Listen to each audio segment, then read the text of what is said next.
Erruki jauna. Erruki jauna. Kristo erruki. Kristo erruki. Erruki jauna. Erruki jauna. Erruki dakigula jaiko guzti zaltsua, eta gure pekatuak barkaturik eraman gaitzala betiko bizitzara. Amen. Egin dezagun otoituz. Jaiko al guztiruna, emai duzu zure fedunoi, abendualdia astean, gu gana datorren Kristoren bidera, ekintza honen honez beterik ateratzeko gogoa. Azken egunean, bera hitzaz etortzean, haren eskuinaldean jarririk, zeruko erreinua iritsi dezagun. Zure seme Jesu Kristo gure jaunaren bitartez zurekin eta Espiritu Santuarekin, jaiko eta errege bizi baita, gizaldi eta gizaldietan. Amen.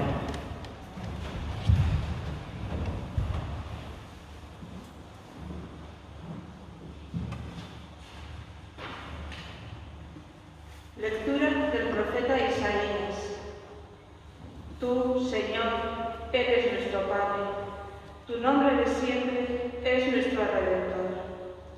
Señor, ¿por qué nos extravías de tus caminos y endureces nuestro corazón para que no te teman?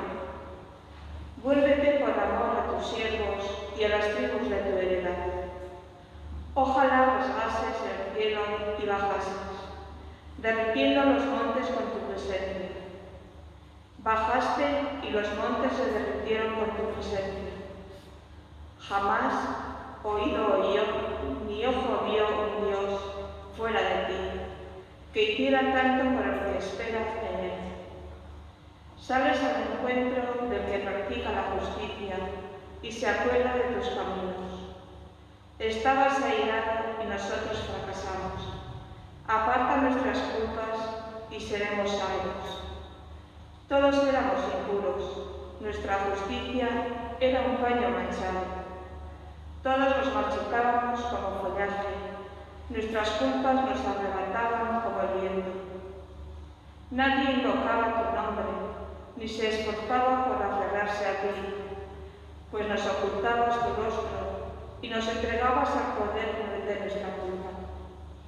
Y sin embargo, Señor, tú eres nuestro Padre, nosotros la arcilla y tú el alfarero.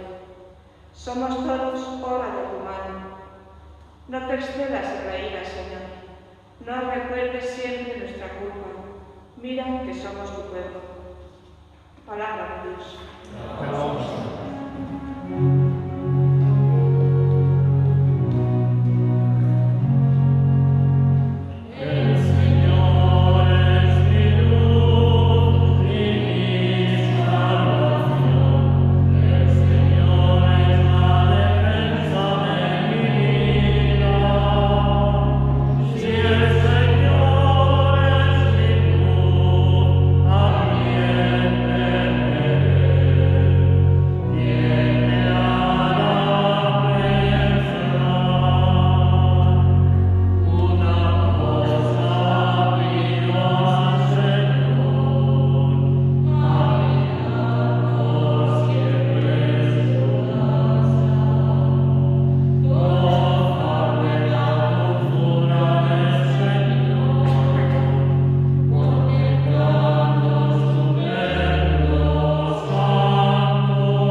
Lectura de la primera carta del apóstol San Pablo a los Corintios.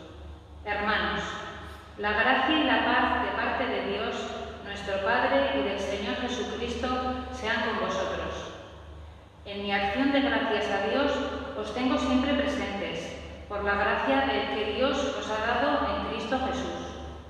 Pues por Él habéis sido enriquecidos en todo, en el hablar y en el saber, porque en vosotros se ha probado el testimonio de Cristo. De hecho, no carecéis de ningún don, vosotros que aguardáis la manifestación de nuestro Señor Jesucristo. Él os mantendrá firmes hasta el final, para que no tengan que acusaros en el tribunal de Jesucristo, Señor nuestro. Dios os llamó a participar en la vida de su Hijo, Jesucristo, Señor nuestro, y Él es fiel. Palabra de Dios.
Begira, zaudete erne, ez dakizu eta garaia noiz den. Urrutira joan zen gizon baten antzera, bere etxea utzi eta bere morroiei agintea eman zien. Bakoitzari bere eginkizuna jarri zion, eta atezaiari erne egoteko agindu zion. Zaudete beraz erne, ez baitakizue etxe nagusia noiz etorriko den. Iluna barrean, gaberdian, oilarrak jotzean edo egunsentian, ustekabean etorri da lo aurki ezaitzaten. Eta zuei esana, guztiei esaten diet, zaudete erne, jaunak esana.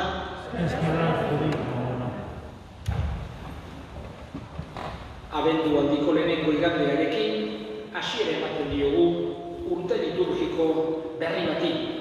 Liturgikoki, 3 ziklo egoten dira, irakurgailenak A, B eta C. Lehengo urte liturgikoan, A zikloko irakurgaiak entzun, irakurri, hausnartu inditugu, eta aurtengoan B ziklokoak entzungo ditugu. Eta gaurko lehenengo igande honetan, San Marcosen evangelio labur, baino zuzenean hitz egiten digun bat. Una característica que tiene la palabra de Dios es que entra dentro, es una palabra que llega hasta dentro, que tiene siempre efectos como una espada de doble filo. Aparece esta palabra en las Sagradas Escrituras para decir una característica que tiene la palabra de Dios. Y este evangelio que hemos escuchado hoy es así, directo. Nos dice Jesús, estad atentos, estad despiertos. Erne, zaudete, nos está diciendo Jesús, estemos atentos. Y sobre todo nos está diciendo que estemos atentos para su venida. Es lo que se suele llamar en teología la tensión escatológica, que no significa que hay que estar en tensión o angustiados, sino que no hay que olvidar que, por un lado, el mundo va a tener un fin, no es para siempre, normalmente lo vemos como muy lejano, pero es imposible que nos tocase a nosotros, entonces eso nos hace estar tranquilos, pero también la vida de cada uno tenemos que tener en cuenta que tiene un fin. Por eso esa tensión escatológica de darnos cuenta que las cosas de la tierra también están vinculadas con esas otras del cielo y que mientras estamos en este mundo no tenemos que olvidar. No es que nos tengamos que obsesionar con la muerte o con las cosas de olvidarnos de las realidades terrenas, pero sí que tenemos que tener esa consideración de que estamos de alguna manera como peregrinos, que no está aquí nuestro fin, sino que tenemos que llegar a otro lugar. Y en el Adviento, precisamente la palabra Adviento del latín es la venida, tenemos en cuenta 3 venidas de Jesús. La primera es una venida histórica, que fue hace 2000 y pico años, en la que tenemos en cuenta que Jesús nació en Belén, Jesús vivió en este mundo, y para nosotros es algo que tiene un sentido muy fuerte, muy grande, de agradecimiento, de fe, de alegría, la celebración de la Navidad. El Adviento son 4 semanas para prepararnos los cristianos a vivirlos de esa manera, a vivir las Navidades no como unas vacaciones cualquiera, sino como unas vacaciones o un tiempo de fe, de caridad, de cercanía, de alegría, de esa manera. Y en Adviento la primera venida que tenemos en cuenta es esa venida histórica que ya sucedió y que vamos a conmemorar y que conmemoramos todos los años con distintas formas, de lo mismo poniendo un nacimiento, que lo mismo visitando a alguna persona que hacía tiempo que no estábamos, o llamando, hoy en día una videollamada, lo que sea, ¿no? De alguna manera tratar juntándonos la familia. Este año también está más difícil, pero en cualquier caso la Navidad de una forma cristiana, con fe, acordándonos del nacimiento de Jesús. La segunda venida que tenemos en cuenta es la venida futura, que no sabemos cuándo será, esa segunda venida de la que nos habla Jesús en gloria y majestad, pero que no sabemos ni el día ni la hora. Y en Adviento tenemos en cuenta que no sabemos, nos tocará a nosotros o no, pero que es algo que no podemos olvidar, que el Hijo del Hombre volverá entre las nubes del cielo en gloria y majestad, como Él mismo ha profetizado. Y finalmente está la tercera venida, que es la que tenemos siempre cercana, la venida en la Eucaristía, la venida de Jesús o la presencia de Jesús en las personas necesitadas, en nuestros hermanos, la presencia de Jesús cuando 2 o 3 nos reunimos en su nombre, bien sea físicamente, incluso virtualmente o como sea, pero en cualquier caso todas esas presencias de Jesús son también venidas que agradecemos y que tratamos de vivir. Le pedimos a Jesús que nos ayude, que este Adviento y este año litúrgico nos ayuden a profundizar y fortalecer nuestra fe. Creo en Dios, Padre Todopoderoso, Creador del cielo y de la tierra. Creo en Jesucristo, su único Hijo, nuestro Señor, que fue concebido por la gracia del Espíritu Santo, nació de Santa María Virgen, padeció por poder de Poncio Pilato, fue crucificado, muerto y sepultado, descendió a los infiernos, al tercer día resucitó de los muertos, subió a los cielos y está sentado a la derecha de Dios Padre Todopoderoso. Desde allí ha de venir a juzgar a los vivos y muertos. Creo en el Espíritu Santo, la Santa Iglesia Católica, la comunión de los santos, el perdón de los pecados, la resurrección de la carne y la vida eterna. Amén. Elevemos ahora nuestras súplicas al Señor. Pedimos por todos aquellos que tienen dificultades para creer, para que el tiempo de Navidad les ayude a encontrarse en persona con Jesús. Roguemos al Señor. Pedimos por todos los lugares que están en guerra, con odios, para que la Navidad traiga allí paz y reconciliación. Roguemos al Señor. Escucha, Padre, la oración que te dirigimos por Cristo nuestro Señor. Amén.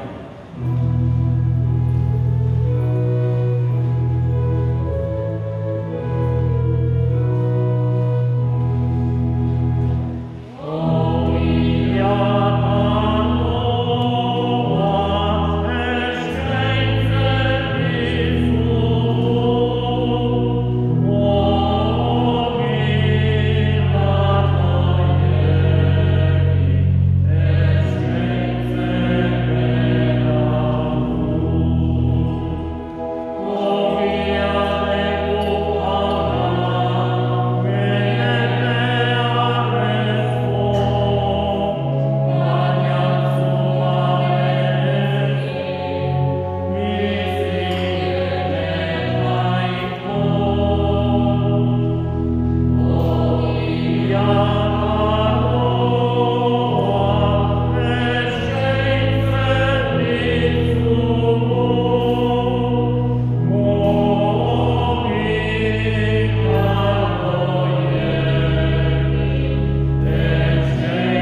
esku zabaletik hartuta, dakarzkizugun doaiak.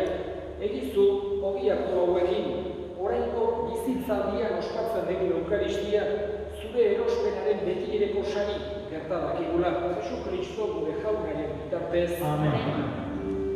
Jauna zuekin.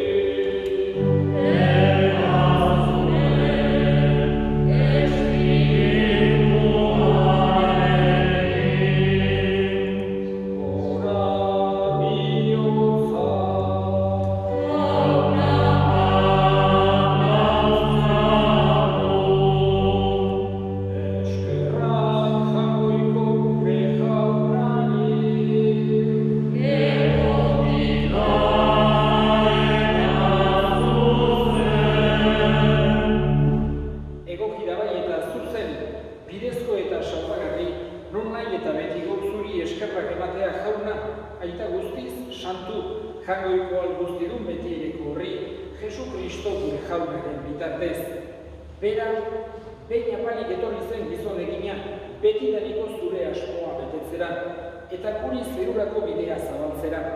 Berriz etorriko da, aintzaz beterik, orduan guri bete-beteak ematera, orain fedez itxaroten dugu saria. Horregatik, aingeru eta koien geruekin, ahalmen, nagusitza eta zeruko talde guztiekin, zure aintzari goratzarre hau, beti eta beti abesten diogu.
Era berean afalondoan kalizaturik, berriz ere eskerrak emanez, bere ikaslei eman zien esanez, hartza zuen eta edan guztio kontatik, hau nere odolaren kalizarata, itun berri eta betikoaren odola, zuentzat eta askoretzat bekatuak barkatzeko isuriko dena, egizue hau nere hogeigarri.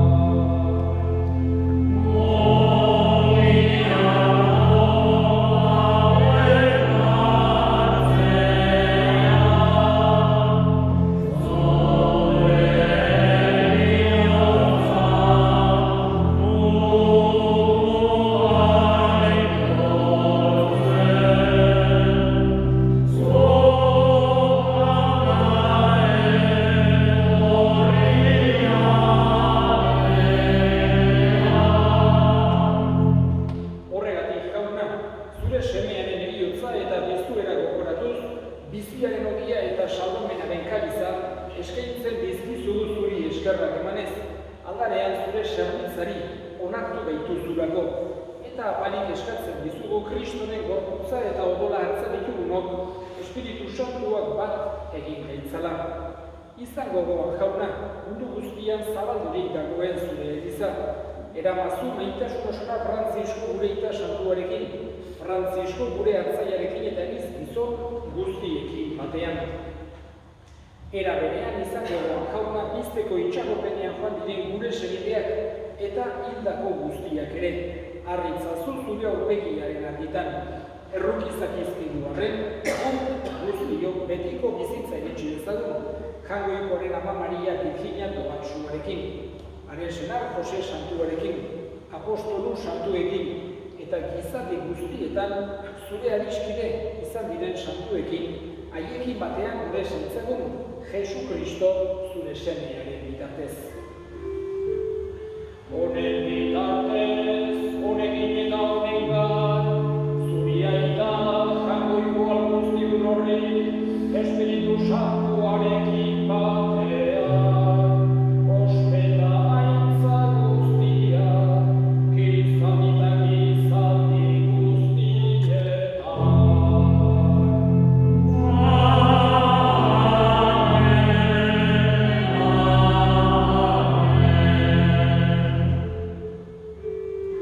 Salbatzaileak agindutara gutxiari jarraituz, bildur gabe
zure errukiari eskarpekatutik garbi bizi daitezen eta estualdietan sendo betiko zorionaren itxaropenean Jesu Kristo gure salbatzailea noiz etorriko den zain gaudela.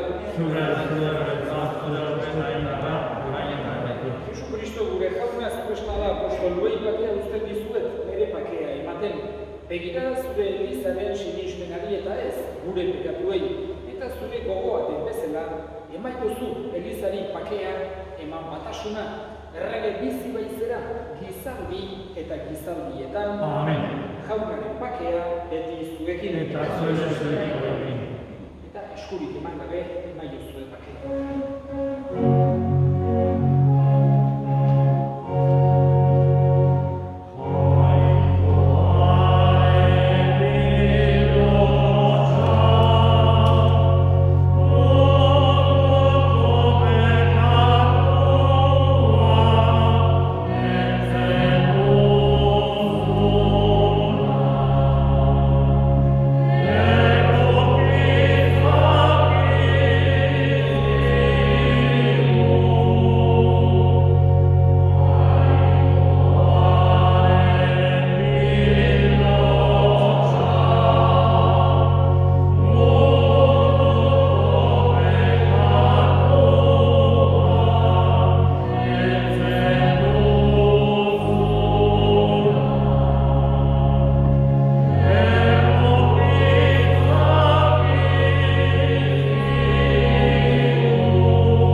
Ona hemen jainkoaren bildotsa, ona munduko pekatuak entzen duena zorion suak jaunaren maila deituak. Jaunaren maila deituak, zure osatzeko, entzatze bat esanatu nahi.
Egin dezagun otoitz.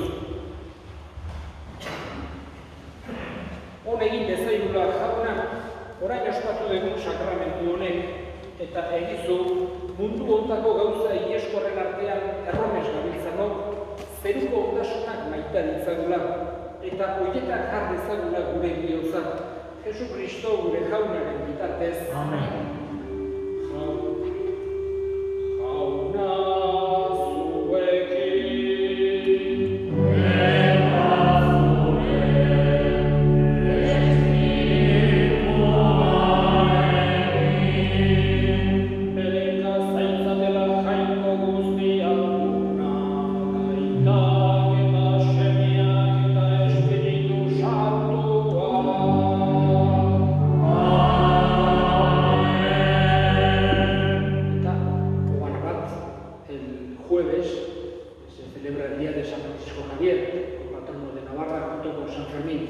Celebraremos las misas como en los horarios de los domingos.